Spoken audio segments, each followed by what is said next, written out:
जिन लोगों को सपना देखना अच्छा लगता है उन्हें रात छोटी लगती है। जिन लोगों को सपना देखना अच्छा लगता है उन लोगों को रात छोटी लगती है, और जिनको सपना पूरा करना होता है उन्हें दिन छोटा लगता है। अगर आज पर विश्वास रखोगे तभी कल अच्छा हो। हेलो दोस्तों, नमस्कार। मेरा नाम है अनुराग सिंह। मैं आपको पढ़ाऊंगा इंडियन पॉलिटी, भारतीय राज्य व्यवस्था। एक बार फिर अपने यूट्यूब चैनल फ्यूचर गोल में बहुत बहुत स्वागत है। एक कदम सफलता की ओर, जो आपको ले जाएगा आपकी मंजिल की ओर। मैं आशा करता हूं आप लोग जहां पर भी होंगे स्वस्थ होंगे, सुरक्षित होंगे और अपने परिवार के साथ खुशी मनाते होंगे। मैंने पिछले लेक्चर में आपके साथ डिस्कस किया था directive principle of state policy, राज्य के नीति निर्देशक तत्व, जो कि अंडर आर्टिकल 36 टू 51, अनुच्छेद 36 से लेकर 51 तक है। मैंने एक एक आर्टिकल, एक एक अनुच्छेद आपके साथ डिस्कस किया और उसका विधिवत वीडियो आपके सामने अपलोड होके आ गया है।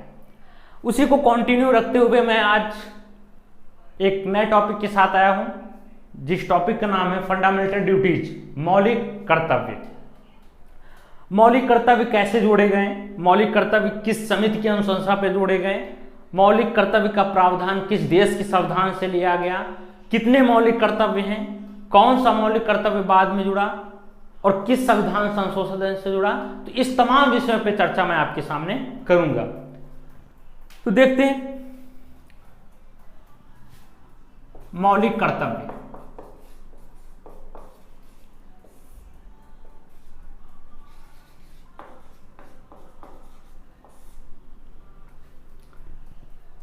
अब मौलिक कर्तव्य, भारत देश जो हमारा है वो 15 अगस्त 1947 को स्वतंत्र हुआ था, जो कि 15 अगस्त को बहुत ही धूमधाम से स्वतंत्रता दिवस मनाया जाता है। और 15 अगस्त आने वाला है कुछ ही दिन बाद। तो हमारे भारत में संविधान कब लागू हुआ था, तो मैंने आपको बार बार बताया था पिछले लेक्चर में, 26 जनवरी 1950 को। 26 जनवरी 1950 जब ये हमारा संविधान इस डेट को लागू हुआ था, तब जो है ये हमारा कौन सा संविधान था, तो है ये हमारा था मूल संविधान। कौन था? मूल संविधान। देखिए, इस फंडामेंटल ड्यूटीज के टॉपिक से जितने भी ऑलमोस्ट क्वेश्चन बनते हैं, जितने भी वनडे एग्जाम में पूछने वाले जितने भी क्वेश्चन हैं, मैं सारे क्वेश्चन का जो निचोड़ है मैं आपके सामने प्रस्तुत करूंगा। एक एक क्वेश्चन मैं आपके सामने प्रस्तुत करूंगा। इससे बाहर से, फंडामेंटल ड्यूटीज के टॉपिक से बाहर से कोई भी क्वेश्चन नहीं आएगा, मैं गारंटी देता हूं। देखिए, जब हमारा मूल संविधान लागू हुआ तब फंडामेंटल ड्यूटीज, मौलिक कर्तव्य का जैसा कोई भी प्रावधान हमारे संविधान में नहीं था। अब जो है, पहली बात तो मैं कर लेता हूं, यह मौलिक कर्तव्य किस देश के संविधान से लिया गया। तो ये जो है, आपने नाम सुना होगा टीवी, अखबार, चैनलों में, रूस सुना होगा, तो ये वहां से लिया गया है।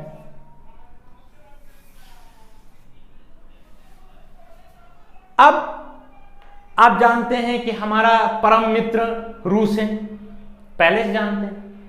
देखिए, जो रूस है इसको हम जो है सोवियत संघ रूस और पूर्व सोवियत संघ रूस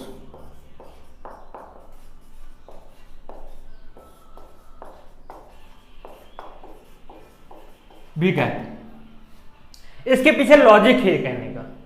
देखिए, रूस पहले एक कंट्री हुआ करती थी। कितनी कंट्री हुआ करती थी? एक कंट्री हुआ करती थी। तो ये मान के लिए मैं कैपिटल समझने के लिए डिनोट कर रहा हूं आर से, रूस को। तो ये क्या हुआ, इससे अलग हो करके 14 अन्य देश बन गए। ठीक है, तो इन सबको मिला करके क्या कहा जाता है? सोवियत संघ रूस। क्या कहा जाता है? सोवियत संघ रूस। पहले रूस हुआ करता था, मैंने बताया 14 अन्य देश बन गए उससे अलग होकर के, तो इस पूरे समूह भाग को क्या कहते हैं? सोवियत संघ रूस कहते हैं। ठीक है, तो रूस के देश के जो संविधान से क्या लिया गया, मौलिक कर्तव्य, फंडामेंटल ड्यूटीज ली गई। अब जब हमारा मूल संविधान था तो मूल संविधान में फंडामेंटल ड्यूटी जैसा कोई भी प्रावधान नहीं था। मैंने बताया एक सरदार स्वर्ण समिति थी, सॉरी सरदार स्वर्ण सिंह थे। कौन थे? सरदार स्वर्ण सिंह एक व्यक्ति थे। इन्हीं की अध्यक्षता में एक जो है समिति बनाई गई। क्या बनाई गई? समिति बनाई गई, तो जिसे हम सरदार स्वर्ण सिंह समिति कहते हैं।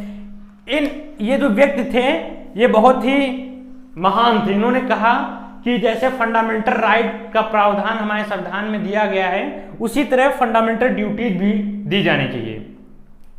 तो इन्होंने क्या किया, इस समिति ने क्या किया, सरदार स्वर्ण सिंह समिति ने इन्होंने सरकार को क्या दिया, एक सुझाव दिया। क्या दिया? सुझाव। सरकार से कहा कि फंडामेंटल ड्यूटीज का भी प्रावधान होना चाहिए। तो सरकार ने क्या किया,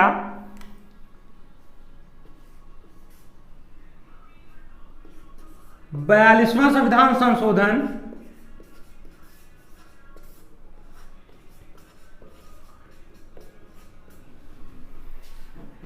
1976, ठीक है। सरकार ने क्या किया, 42वां संविधान संशोधन किया, और किस वर्ष में किया? 1976 में। और यहां पर जो क्या है, इसके तहत क्या किया, भाग 4A में इसका प्रावधान कर दिया। भाग 4A।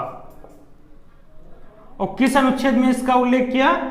तो अनुच्छेद 51A, 51A, ठीक है। अब यहां से क्वेश्चन कैसे पूछे जाते हैं? पहला क्वेश्चन, जो फंडामेंटल ड्यूटीज है, मौलिक कर्तव्य है, वो किस देश के संविधान से लिया गया है? तो पहला क्वेश्चन आपका बनता है रूस के देश के संविधान से लिया गया। दूसरा क्वेश्चन ये बन सकता है कि जब मूल संविधान था तब हमारे देश में कितने फंडामेंटल राइट थे? तो आपको बताना है फंडामेंटल राइट का कोई प्रावधान था ही नहीं, सॉरी फंडामेंटल ड्यूटीज का कोई प्रावधान था ही नहीं। अब एक व्यक्ति थे सरदार स्वर्ण सिंह, जिनकी अध्यक्षता में एक समिति बनाई गई जिसे हम सरदार स्वर्ण सिंह समिति कहते हैं। क्वेश्चन यहां से पूछा जा सकता है जो हमारा मौलिक कर्तव्य है वो किस समिति की अनुशंसा पर जोड़ा गया? तो सरदार स्वर्ण सिंह समिति की अनुशंसा पर, ठीक है। मौलिक कर्तव्य किस भाग में है? तो भाग 4A। और किस अनुच्छेद में इसका उल्लेख किया गया है? तो अनुच्छेद 51A। इस तरीके से क्वेश्चन पूछ सकता है वनडे एग्जाम। अब इसके आगे मैं बताना चाहता हूं, जब हमारा मूल संविधान था तब कोई भी मौलिक कर्तव्य नहीं था, लेकिन 42वें संविधान संशोधन 1976 से जो है यहां पे कितने मौलिक कर्तव्य आ गए?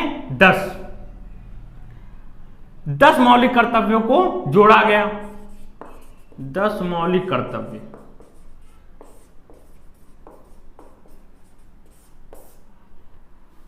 और 1976 यहां पे जो मुख्यमंत्री जो यहां पे प्रधानमंत्री थी वो कौन थी? श्रीमती इंदिरा गांधी थी। कौन थी? श्रीमती इंदिरा गांधी के कार्यकाल में ये चीज की गई थी। वर्तमान में मौलिक कर्तव्य कितने हैं? वर्तमान में मौलिक कर्तव्य देखते हैं तो 11 है। ये जो 11वां मौलिक कर्तव्य जुड़ा है वो जो है 86वें संविधान संशोधन सन 2002 में।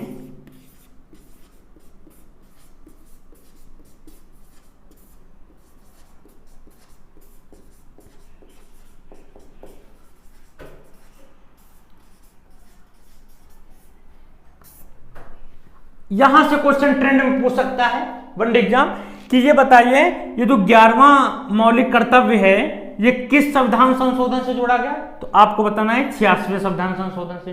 किस सन में जोड़ा गया? 2002 में। इस 11वें मौलिक कर्तव्य में क्या था? तो इस 11वें मौलिक कर्तव्य में था माता पिता संरक्षक, मतलब पेरेंट्स और गार्जियन। इनका कर्तव्य है, इनका मौलिक कर्तव्य है कि ये अपने 6 से लेकर 14 वर्ष की आयु के बच्चों को शिक्षा प्रदान करें।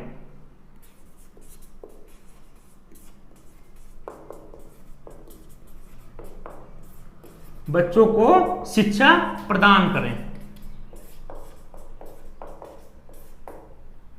ठीक है।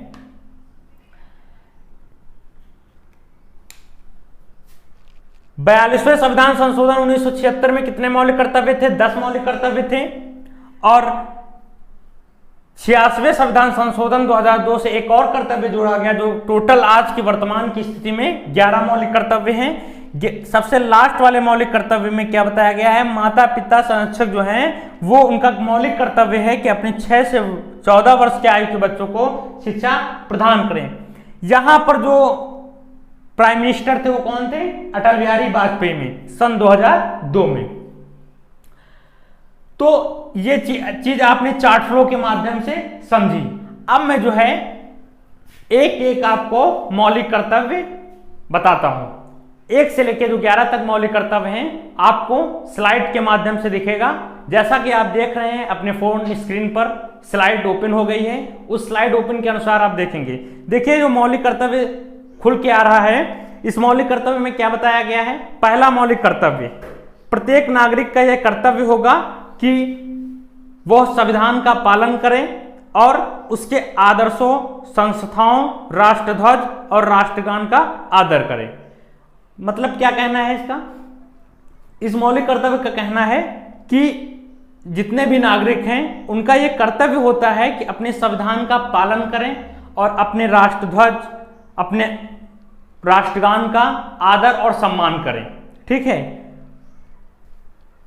दूसरा मौलिक कर्तव्य क्या है? स्वतंत्रता के लिए हमारे राष्ट्रीय आंदोलन को प्रेरित करने वाले उच्च आदर्शों को हृदय में संजोए रखें और उनका पालन करें। तीसरा मौलिक कर्तव्य क्या है? भारत की प्रभुता, एकता और अखंडता की रक्षा करें। चौथा मौलिक कर्तव्य है देश की रक्षा करें। पांचवा मौलिक कर्तव्य दिख रहा है भारत के सभी लोगों में समरसता और समान भ्रातृत्व की भावना का निर्माण करें। छठा मौलिक कर्तव्य क्या है? हमारी सामाजिक सांस्कृतिक की गौरवशाली परंपरा का महत्व समझे और उसका परीक्षण करें। सातवां मौलिक कर्तव्य क्या है? प्राकृतिक पर्यावरण की रक्षा और उसका संवर्धन करें। आठवां वैज्ञानिक दृष्टिकोण और ज्ञानार्जन की भावना का विकास करें। नवा सार्वजनिक संपत्ति को सुरक्षित रखें। 10वां मौलिक कर्तव्य व्यक्तिगत एवं सामूहिक गतिविधियों के सभी क्षेत्रों में उत्कर्ष की ओर बढ़ने का सतत प्रयास करें। ये जो 1 से 10 तक मौलिक कर्तव्य हैं ये 42वें संविधान संशोधन 1976 में जोड़े गए थे। और जो 11वां आपको मौलिक कर्तव्य दिख रहा है ये माता पिता या संरक्षक द्वारा 6 से 14 वर्ष के आयु के बच्चों हेतु प्राथमिक शिक्षा प्रदान करना 86वें संविधान संशोधन द्वारा जोड़ा गया है। तो 86वें संविधान संशोधन 2002 में जोड़ा गया है। अब जिस बच्चे को इस स्लाइड की स्क्रीनशॉट लेना है वो स्क्रीनशॉट ले सकता है, वरना मैं इस स्लाइड को हटाने जा रहा हूं। देखा आपने कि मैंने एक एक आप करके इस स्लाइड के माध्यम से मैंने एक एक मौलिक कर्तव्य को आपको मैंने बताया। जो 11वां मौलिक कर्तव्य में मैं बार बार आपसे कह रहा हूं ये 86वें संविधान संशोधन 2002 में जोड़ा गया था। उस समय प्रधानमंत्री श्री अटल बिहारी वाजपेयी जी थे, ठीक है। और जो पहले से लेके जो 10 तक मौलिक कर्तव्य हैं वो 42वें संविधान संशोधन 1976 में जोड़े गए थे। देखिए ये जो मौलिक कर्तव्य हैं आपने देखा जब फंडामेंटल राइट का हनन होता था तो हम लोग सुप्रीम कोर्ट, हाई कोर्ट चले जाते थे, वहां रिटे जारी करवाते थे। तो बताया था मैंने आर्टिकल 32 के तहत सुप्रीम कोर्ट रिटे जारी कर सकता है और आर्टिकल 226 अनुच्छेद 226 के तहत हाई कोर्ट रिटे जारी कर सकता है। लेकिन ये जो मौलिक कर्तव्य हैं ये न्यायालय द्वारा परिवर्तनीय नहीं है।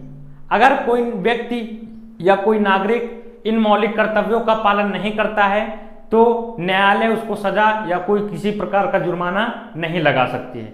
बशर्ते यही है कि वो जो अपराध है, जो मतलब कर्तव्य है, वो किसी अन्य कानून के उसे दंडनीय अपराध ना घोषित गया हो, मतलब किसी अन्य कानून में उस अपराध को दंडनीय अपराध ना माना गया हो। ठीक है, अगर उस अपराध को दंडनीय अपराध किसी कानून में माना गया है तो उसमें सजा और जुर्माना दोनों हो सकता है। अब एग्जाम्पल के तौर पे आप ले लीजिए सलमान खान। आप न्यूज मीडिया और चैनल में देखते सुनते पढ़ते आ रहे होंगे सलमान खान, जिसे आप बजरंगी भाईजान के नाम से जानते हैं। ठीक है, इन्होंने क्या किया था, इन्होंने एक हिरन को मारा था। इन्होंने जब हिरन को मारा था तो इसका एक जो अपराध इन्होंने किया तो ये एक अलग कानून में इसका दंडनीय अपराध माना गया। एक इसके लिए अलग वन्य जीव संरक्षण अधिनियम बनाया गया जिसके तहत वो अपराध माना गया और इनको जेल भी हो सकती है। ठीक है, अब इन्होंने कर्तव्य का पालन नहीं किया वो बात अलग है, लेकिन इन्होंने उसका दंडनीय अपराध मैंने बताया वन्य जीव संरक्षण अधिनियम में दिया हुआ था। सलमान खान हिरन के चक्कर में पड़े थे तो आज तक कैटरीना कैफ नहीं आई। ठीक है, राम जी भी एक हिरन के चक्कर में पड़े थे जो सीता चली गई थी और 14 वर्षों के लिए वनवास हो गया था। वो तो एक अलग टॉपिक है, मैंने आपके लिए इंटरेस्टिंग बना दिया। अब इसके आगे एक बात बताऊं, एक इसी में जेएस वर्मा कमेटी बनी थी। एक जेएस वर्मा साहब थे और जेएस वर्मा ने अपनी अध्यक्षता में एक समिति का गठन किया। इन्होंने कहा कि जो मौलिक कर्तव्य का पालन नहीं करता है उन्हें सजा का प्रावधान दिया जाए। ठीक है, तो ऐसा अभी तक नहीं हो पाया है, अब देखते हैं आगे क्या होता है। लेकिन आपने देखा कुछ ऐसे चीजें हैं जिन अपमान करने पर आपको सजा और जुर्माना दोनों हो सकता है। जैसे राष्ट्रीय ध्वज, अगर राष्ट्रीय ध्वज का आप अपमान कर रहे हो तो आपको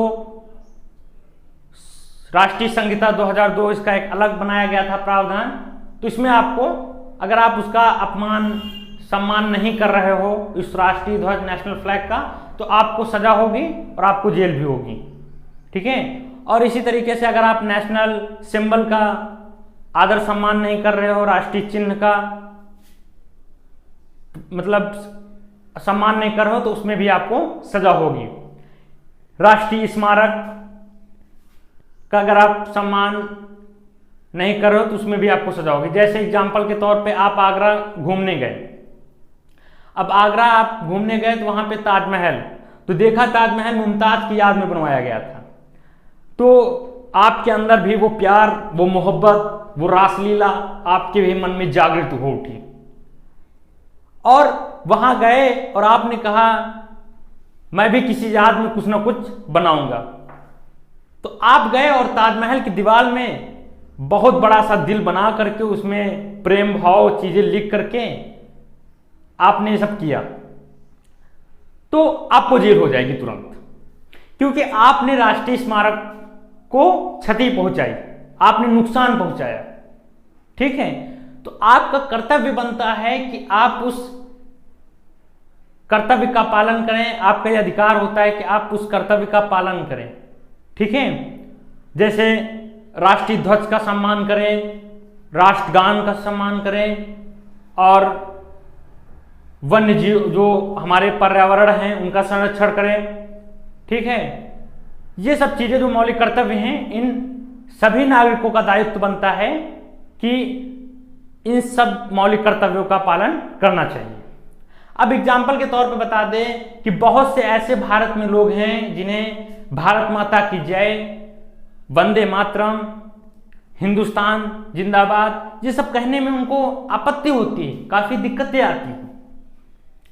अब जिस देश में आपने जन्म लिया और जिस देश में आपको अपनी गोद में खिलाया बैठाया, आप उसी मिट्टी में पले बड़े, आप जो है उसके प्रति हमेशा खड़े रहना चाहिए।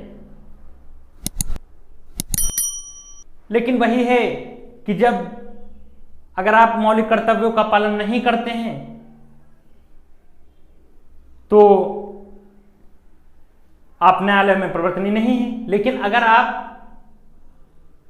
कुछ चीजें ऐसी हैं जो अपराध जो हैं उस मौलिक कर्तव्यों को उस अन्य कानून में उनका एक दंडनीय अपराध घोषित कर दिया गया है, अगर आप उसके अंडर में करते हो तो आपको सजा और जुर्माना दोनों हो सकता है। तो यहां पर आपने मौलिक कर्तव्य को एक चार्ट फ्लो के माध्यम से समझा, एक स्टोरी के रूप में मैंने आपको बताया। अब एक बार मैं रिवीजन करवा देता हूं जिससे आपके माइंडसेट में सारी चीजें वो गहन करके बैठ जाएं। देखिए, मौलिक कर्तव्य फंडामेंटल ड्यूटीज जब हमारे भारत में संविधान लागू हुआ 26 जनवरी 1950 को, तब यह मूल संविधान था। मूल संविधान में मौलिक कर्तव्यों का जैसा कोई भी प्रावधान नहीं था, ठीक है। उसके बाद एक सरदार सवर सिंह व्यक्ति थे और उनकी अध्यक्षता में एक समिति बनाई गई जिसे सरदार सवर सिंह समिति कहते हैं। इन्होंने क्या किया, इन्होंने एक सरकार को सुझाव दिया कि जैसे हमारे संविधान में फंडामेंटल राइट दिए हुए हैं उसी तरीके से फंडामेंटल ड्यूटीज भी दी जानी चाहिए, फंडामेंटल ड्यूटीज का प्रावधान किया जाना चाहिए। फिर सरकार ने क्या किया, 42वें संविधान संशोधन 1976 में भाग 4A में इसका प्रावधान कर दिया और अनुच्छेद 51A में जिसका उल्लेख किया गया है। जब 42वां संविधान संशोधन 1976 में किया गया तब हमारे भारत में कितने मौलिक कर्तव्य थे, तो 10 मौलिक कर्तव्य थे। और उसके बाद 86वां संविधान संशोधन 2002 में किया गया, जो बढ़कर कितने हो गए मौलिक कर्तव्य, आज वर्तमान की स्थिति में 11 वर्तमान में मौलिक कर्तव्य है। तो 86वां संविधान संशोधन 2002 में किया गया और यहां पर प्रधानमंत्री से अटल बिहारी वाजपेयी जी थे। 11वां संविधान संशोधन क्या कहता है, माता पिता मतलब पेरेंट्स गार्जियन का दायित्व बनता है, ये कर्तव्य है कि 6 से 14 वर्ष की आयु को बच्चों को शिक्षा प्रदान करें।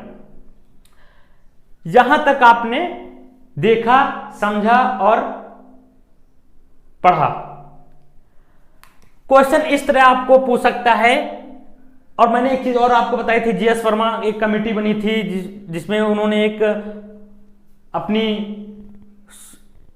सुझाव दिया था कि जो ये फंडामेंटल राइट का जो हनन होता है तो वो लोग वहां जाते हैं, तो फंडामेंटल ड्यूटीज में भी ऐसा प्रावधान किया जाना चाहिए कि कर्तव्य जो मतलब जो फंडामेंटल ड्यूटीज हैं उनको करने के लिए बाध्य हों। तो न्यायालय में इस पर पूरी तरीके से प्रतिबंध लगाया कि आपको ये चीज करनी है, लेकिन अभी तक नहीं हो पाया है ये, ठीक है।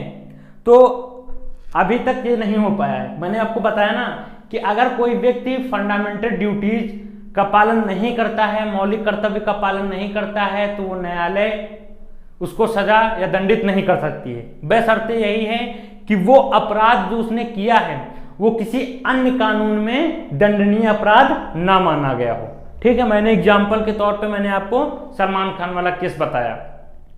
उन्होंने मौलिक कर्तव्य का किया हो या ना किया हो, लेकिन उन्होंने जो है वन्य जीव संरक्षण अधिनियम के तहत उनको जो है सजा होगी, ठीक है।